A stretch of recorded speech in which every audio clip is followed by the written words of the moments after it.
The concept of facial contouring is a care of the face in the 3D dimension, and we use the artistic references. We work like artisans. We don't look on the clock. We take time to take care of the patient. About the nose, first it's important to evaluate the patient request and its implementation. That's why we use in FV the 3D technology named Vectra, and this way we can exactly understand and interact with the patient. The result is nearly immediate with a part of overcorrection, because I have 9 advice, recommendation. Could I read it, please? Okay.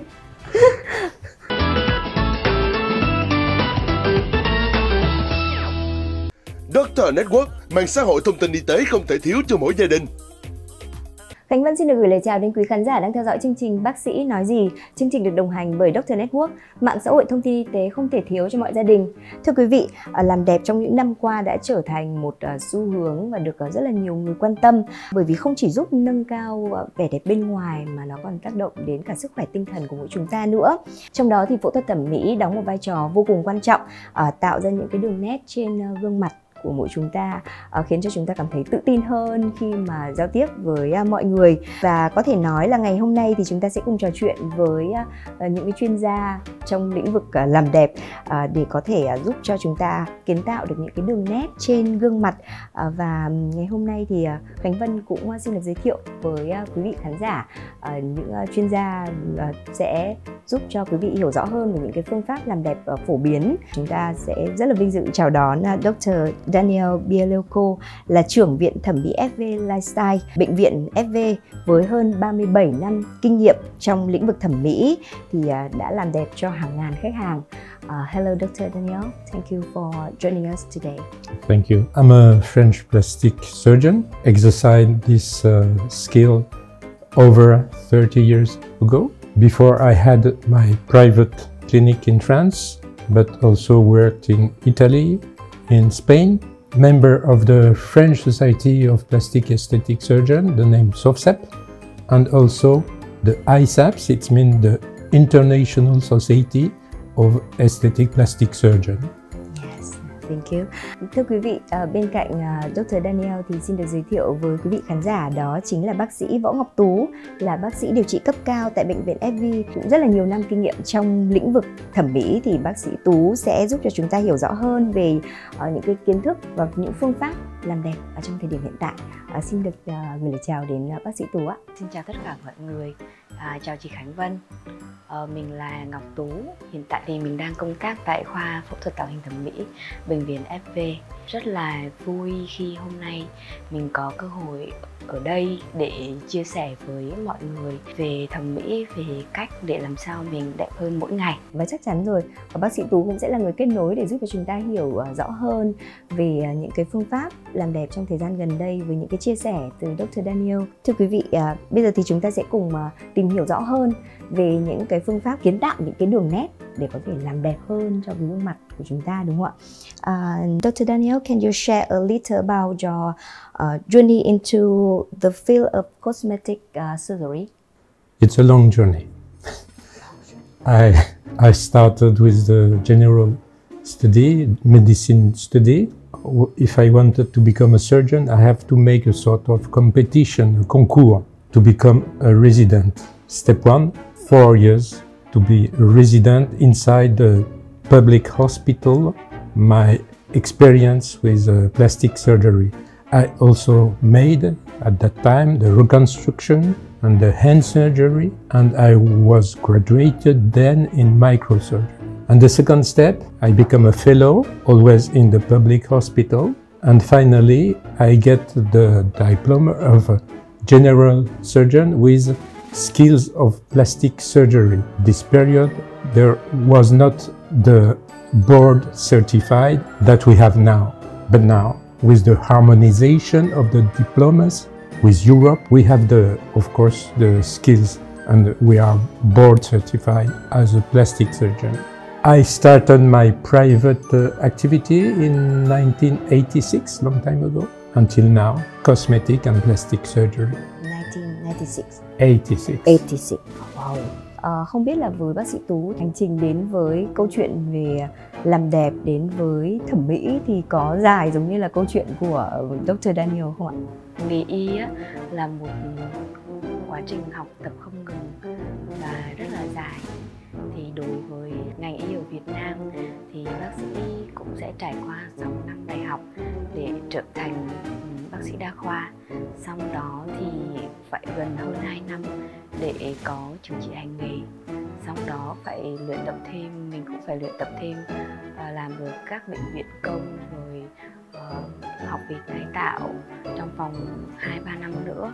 Sau đó sẽ học lên chuyên khoa, cũng phải mất khoảng 10 năm hoặc hơn để mình có thể trở thành một bác sĩ phẫu thuật thẩm mỹ. Với một cái hành trình học tập rất là dài, cùng với đó là cũng rất nhiều những cái năm kinh nghiệm để cho chúng ta có thể thực hành về phẫu thuật thẩm mỹ. Đối với nhiều bệnh nhân thì chúng ta cũng sẽ có nhiều những cái kinh nghiệm hơn nữa này, cập nhật được nhiều những cái phương pháp mới để có thể thay đổi cái diện mạo, cái gương mặt cho những ai mà mong muốn cho mình trở nên đẹp hơn, đúng không ạ? Và chắc chắn rồi, ngày hôm nay thì chúng ta sẽ có rất là nhiều những cái câu chuyện, thậm chí là những cái câu chuyện bên lề đằng sau những cái ca phẫu thuật thành công để có thể chia sẻ với quý vị khán giả của chương trình Bác sĩ nói gì. Dr. Daniel, cosmetic surgery has become increasingly popular, especially facial contouring. Can you explain the methods to our audience? The concept of facial contouring is a care of the face in the 3D dimension, and we use the artistic references. Facial contouring is often referred to as a highly effective method of enhancing facial features, whatever the age, and also reducing the appearance of the aging face. We can act either on the soft tissue or on the bony structures. All will depend on the request of the patient. Of course, the recovery will be different if we're more invasive. Many factors could be taken into account, like the sex, the ethnicity, patient wishes, of course, and the aging factors. The targets of the face, different areas. For example, we can target the forehead, the temples, the nose, Yes. the cheek, the ears, Wow. the jawline, the chin, the mandible. The tools that we use are not the maxillofacial surgery, because I prefer to leave this experience to our experts in FV. The surgical tools that we use are mainly the fat transfer, lipofilling. It means we harvest the fat in the body and we transfer in the face. It also could be the reduction of the fat, liposuction, or for example, remove the fat pad of the cheek, the name the bisha, and we made the bichectomy. The other tools that we use are the implants. We can put implant in the chin, implant of the malar zone, and of course, finally, we can use the medical injection. Doctor will speak about it, and the fillers, and use the Botox. Okay, I understand.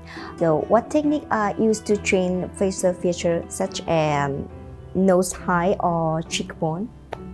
About the nose, first it's important to evaluate the patient's request and its implementation. That's why we use in FV the 3D technology named Vectra, and this way we can exactly understand and interact with the patient. We can choose between a simple method like silicone implant or fat injection inside the nose, or much more invasive and complete method using graft cartilage.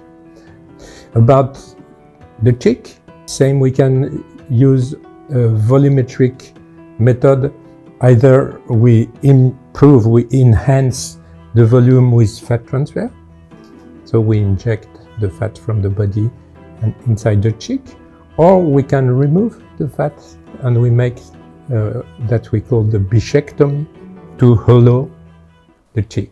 Đó là những cái phương pháp mà chúng ta sẽ phải phẫu thuật, đúng không ạ? Thế còn với những cái phương pháp mà không sử dụng phẫu thuật xâm lấn thì làm thế nào để có thể cải thiện được những cái đường nét trên gương mặt của bác sĩ Tú?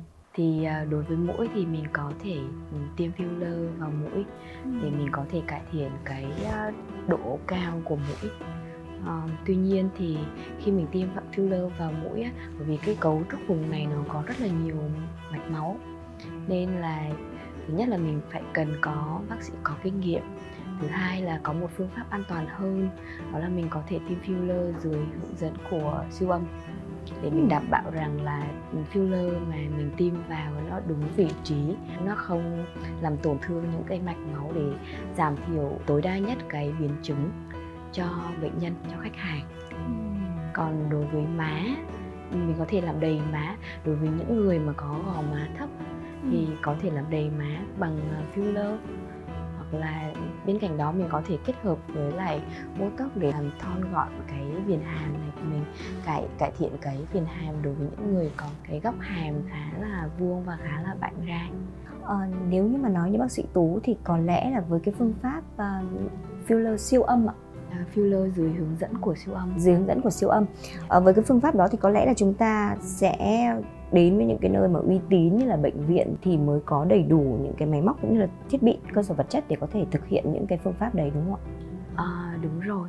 So what factor determine the choice of surgical method for each patient? About the cosmetic medicine in favor, very small risk if the injector experimented doctor, the best from plastic surgery.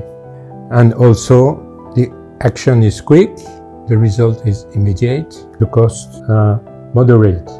But it could be more risky if you injected by anyone.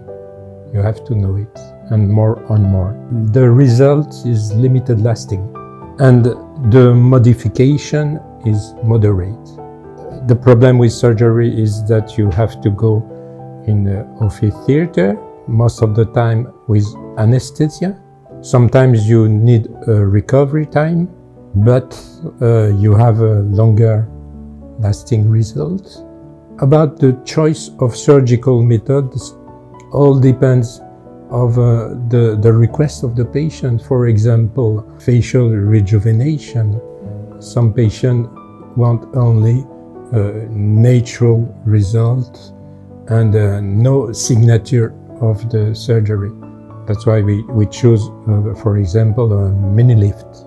But other patients, they prefer really visible and long-lasting results, and we have for that more aggressive method like the facelift with the deep plane. But the recovery, of course, is different. I understand. One of the main concerns people have when undergoing cosmetic surgery is safety. Can you tell us if current aesthetic methods are safe? Zero risk does not exist. You have to know. That's why we have to inform with loyalty the patient before, and we have to make a sort of contract, the informed consent signed by both parties. What are the reasons why the risk is minimal at FV? First of all, FV is credited and certified by GCI. It means that inside the FV are the highest standards of healthcare quality and patient safety. Second, team of surgeons are experimented and use the latest techniques. We work like artisans. We don't look on the clock. We take time to take care of the patient. More important, the follow-up. Because if any problem could occur, because zero risk does not exist, we can solve this problem. So the patient have to trust all the time of the contract. Are there any case where you would advise against facial cosmetic surgery?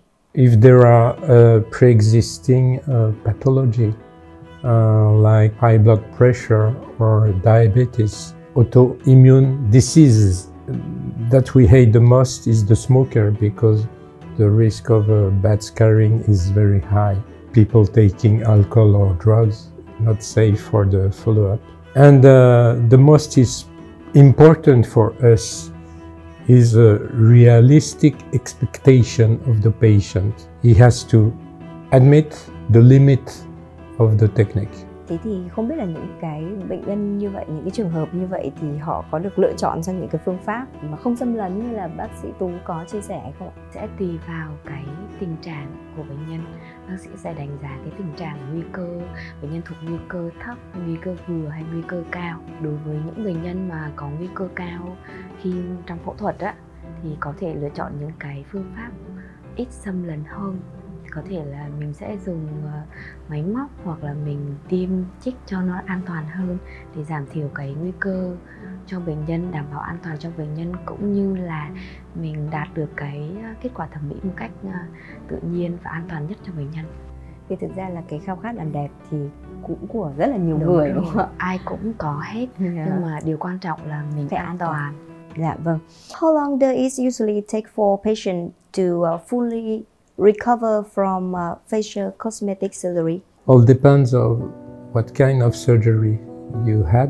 If it's simple surgery, like fat grafting, the result is nearly immediate with a part of overcorrection, because after 3 months there is some melting of the fat grafting, nearly 30% is melting. So the result will be visible very soon, but stable after 3 months. Same, for example, the facelift. If you choose a mini lift, the recovery is very short. Just take 1 or 2 weeks without activity. But for a deep plane, it's much more longer, and you need between 1 and 2 months for recovery. Are there any tips to help speed up recovery and ensure safety during cosmetic surgery? The most important is to follow your plastic surgeon's recommendation. The most important. Of course, quit smoking. Quit smoking now, before surgery and after surgery. Take care of yourself. Stay hydrated, eat properly. Prepare your skin. Prepare with arnica for homeopathy. Don't take medication or supplements that could increase the bruising or the risk of hematoma or hemorrhage, like aspirin, ibuprofen, like naproxen, vitamin E, and here the fish oil. Take care. And after surgery, sleep with your head elevated on the pillow to reduce the swelling. Với những cái phương pháp của bác sĩ Tú thì có lẽ là nó cũng nhanh chóng phục hồi hơn, cái thời gian phục hồi nó cũng nhanh chóng hơn cho bệnh nhân. Thế nên là những cái lưu ý thì giống như là Dr. Daniel có chia sẻ, cái quan trọng nhất là mình cũng vẫn phải lắng nghe cơ thể của mình này, và nghe theo những cái lời khuyên của bác sĩ dặn dò. Mình không làm trái ý thì dĩ nhiên là cái giai đoạn phục hồi nó sẽ nhanh chóng hơn rất là nhiều, đúng không ạ? Đúng rồi, cái điều quan trọng nhất đó là sự hợp tác giữa bệnh nhân và bác sĩ. Khi mà giữa hai bên mình có tin tưởng lẫn nhau và mình làm theo những cái lời của bác sĩ thì sẽ dẫn đến kết quả là tốt đẹp hơn. Gọi là tuân thủ đấy, đúng không ạ? Đúng rồi. What are the potential risks of facial cosmetic surgery? If you read all the risks that are written inside the informed consent, you will never have surgery. But fortunately, they are very rare. Every case, the risks are more important in 3 conditions. If the blood pressure is high, if you're a smoker, and if you don't respect the recommendation, the instruction of your surgeon after surgery. Many people are afraid of unwanted scarring after surgery. Can you share the technique that help minimize scars post surgery? First, quit smoking. The rules: we hate the smokers, we hate tobacco.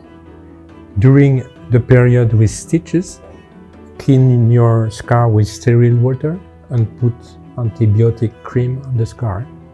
Take care of the sun. You have to put screen, you have to protect with hat. Take care of the sun. The sun is not a friend for the scarring. After we remove the stitches, you can apply a smooth silicone gel cream on the scar. I recommend 3 months. And of course, after surgery, keep low activity. Lady, don't do Zumba. Stop yoga. Gentlemen, stop bodybuilding. Stop running. It's important. Có lẽ là với những cái phương pháp mà không xâm lấn thì nó sẽ không có những cái lo ngại về vấn đề để lại sẹo giống như là những cái phương pháp phẫu thuật xâm lấn, đúng không hả bác Tú? Có một điều đó là đã rạch ra thì chắc chắn sẽ có sẹo. Còn đối với các phương pháp không xâm lấn, mình chỉ tiêm chích hoặc là mình dùng các công nghệ cao như máy móc thì hầu như là không để lại sẹo. Nó sẽ hạn chế tối đa được những cái vấn đề để lại sẹo thì bệnh nhân cũng sẽ đỡ lo lắng hơn, đúng không ạ? Nhưng mà như bác Tú có nói là muốn thay đổi một cách rõ rệt thì vẫn phải cần sử dụng đến những cái phương pháp xâm lấn để có thể kiến tạo những cái đường nét trên gương mặt của chúng ta. I'm sure you perform many cosmetic surgeries. Could you share a special case where the result exceeded the client's expectation?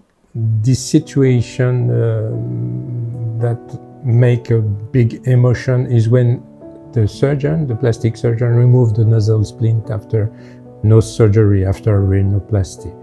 And because the patient is in front of the mirror with the surgeon and the emotion is high, and sometimes with tears of joy. When you remove the stitch after 2 weeks, the bruising is nearly finished and the patient sees the difference. And Finally, do you have any advice for those who are considering changing their appearance to feel more confident and happy in life? I have 9 advice, recommendation. Could I read it, please? Okay. Okay, number 1. Number 1, yes. Beware of recommendations from influencers. Yeah. Number 2. Only consider recommendations from people who have already and really been operated on by the surgeon you visit. Number 3. Make sure the place where you are having your surgery is safe. It's the case of FV. Number 4. Ask all the questions you think are essential before the operation. Number 5. Do not hesitate to return to see your surgeon if all is not clear before the operation. Number 6. When in doubt, take another surgeon's advice. Number 7. Beware of a surgeon who consults you in less than 10 minutes. He will do the same thing to operate on you, or you'll be operated by another collaborator. Number 8. Beware of a surgeon who offers you several long operations because in a single session the risks are much higher. And number 9. Trust, the most important, trust the surgeon you choose is able to carry out this operation successfully and also to manage complications if they arise. Bác sĩ Tú có 9 điều như thế không ạ? Thường thì mình sẽ khuyên bệnh nhân mình là mình phải tìm hiểu thật kỹ, phải cẩn thận. Và dĩ nhiên là mỗi khi mình đã chọn lựa thì mình sẽ phải tin tưởng và tuân thủ theo điều trị mà bác sĩ điều trị của mình đưa ra. Thì cái việc mà mình cân nhắc nâng lên đặt xuống để lựa chọn một cái nơi mà một cái cơ sở thẩm mỹ uy tín cho mình thì cũng là một trong những cái yếu tố để cho chúng ta gọi như là yếu tố tiên quyết với cái kết quả mà chúng ta liệu rằng là có mong muốn hay không. Thì khi mà chúng ta đã lựa chọn được rồi thì cũng là cái nơi để cho chúng ta đặt niềm tin vào, đúng không ạ? Bởi vì đó là cơ thể của mình, là sức khỏe của mình. Và rõ ràng rồi, khi mà Khánh Vân có chia sẻ với quý vị khán giả về câu chuyện về phẫu thuật thẩm mỹ thì nó không chỉ là tác động đến cái vẻ đẹp bên ngoài mà nó còn là sức khỏe tinh thần nữa. Như là bác sĩ có nói, tear of the joy, đúng không ạ? Yeah. Thank you so much, Dr. Daniel, for your valuable insight. It's been wonderful. The same for me. Thank you for your invitation. Yes. It's been a wonderful discussion to on facial contouring and how it can improve both appearance and confidence. Thank you so much. Và rất là cảm ơn bác sĩ Võ Ngọc Tú ngày hôm nay cũng đã có thêm những cái chia sẻ cho quý vị khán giả, bên cạnh những câu chuyện về những cái phương pháp phẫu thuật xâm lấn để có thể tạo những cái đường nét đẹp hơn trên gương mặt mà chúng ta muốn thay đổi cái diện mạo của mình, thì còn có những cái phương pháp khác nữa. Và hy vọng rằng là sau chương trình ngày hôm nay thì quý vị khán giả của bác sĩ nói gì cũng đã có thêm cho mình rất là nhiều những cái kinh nghiệm. Và cái quan trọng nhất đó chính là chúng ta sẽ lựa chọn cái cơ sở nào để có thể thực hiện thay đổi cái diện mạo của mình. Mình đặt niềm tin vào đó để mình có một cái cuộc phẫu thuật nó an toàn và có một cái kết quả đúng như mong muốn, đúng không ạ? Một lần nữa xin được cảm ơn hai bác sĩ đã tham gia chương trình ngày hôm nay, và cũng xin được cảm ơn quý vị khán giả đã đồng hành cùng với chúng tôi. Xin chào và hẹn gặp lại.